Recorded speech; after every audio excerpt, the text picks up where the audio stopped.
வணக்கம். இன்று ஒரு குறள். இன்றைக்கு குறளை பார்ப்போமாக இருந்தால், கள்வார்க்கு தள்ளும் உயிர்நிலை கள்ளார்க்கு தள்ளாது புத்தேல் உலகு. அதாவது கள்ளார்க்கு தள்ளும் உயர்நிலை, கள்ளார்க்கு தள்ளாது புத்தேல் உலகு.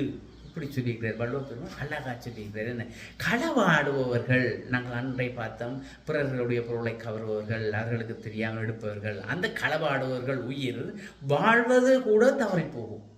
உண்மைதானே? எப்போ சாகுண்டே தெரியாது, எங்கே யார் அடித்து சாகுறான்டே தெரியாது, அவற்றை வாழ்க்கை எப்போ போகும் எப்போ ஒன்றும் தெரியாது. களவாடுபவர்களுக்கு உயிர் வாழ்வதே கூட தவறி போகும்.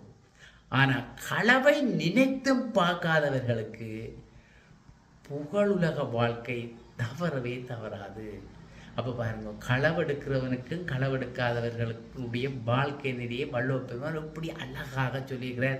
அழகாக சொல்லி இந்த களவை எவ்வளோ வில்லங்கமானதுன்னு சொல்கிறார். களவை செய்யாதேங்கோ, இது ஒரு செய்யத்தக்க செயல் அல்ல, இது வாழ்க்கையில் புறந்தள்ள வேண்டிய ஒரு செயல், இது செய்தால் வாழ்க்கையில் நிம்மதியாக வாழ முடியாது, அவர்களுக்கு இறைவனால் கூட தண்டனை கிடைக்கும் என்றதை மிகவும் அருமையாக நுட்பமாக சொல்லியிருக்கிறார். என்று சொன்னால், கள்வார்க்கு கள்ளும் உயிர்நிலை கள்ளார்க்கு தள்ளாது புத்தியில் உலகன்னு சொல்லி, களவாடுவர்களுக்கு உயிர் வாழ்வதை கூட தவறி போகும். உயிர் வாழ்வது கூட தவறி போகும். அவர் போடுவோம், அவைக்கு சரி வராது, அவருடைய வாழ்க்கையில் தவறி போகலாம், என எப்பன்னு தெரியாது.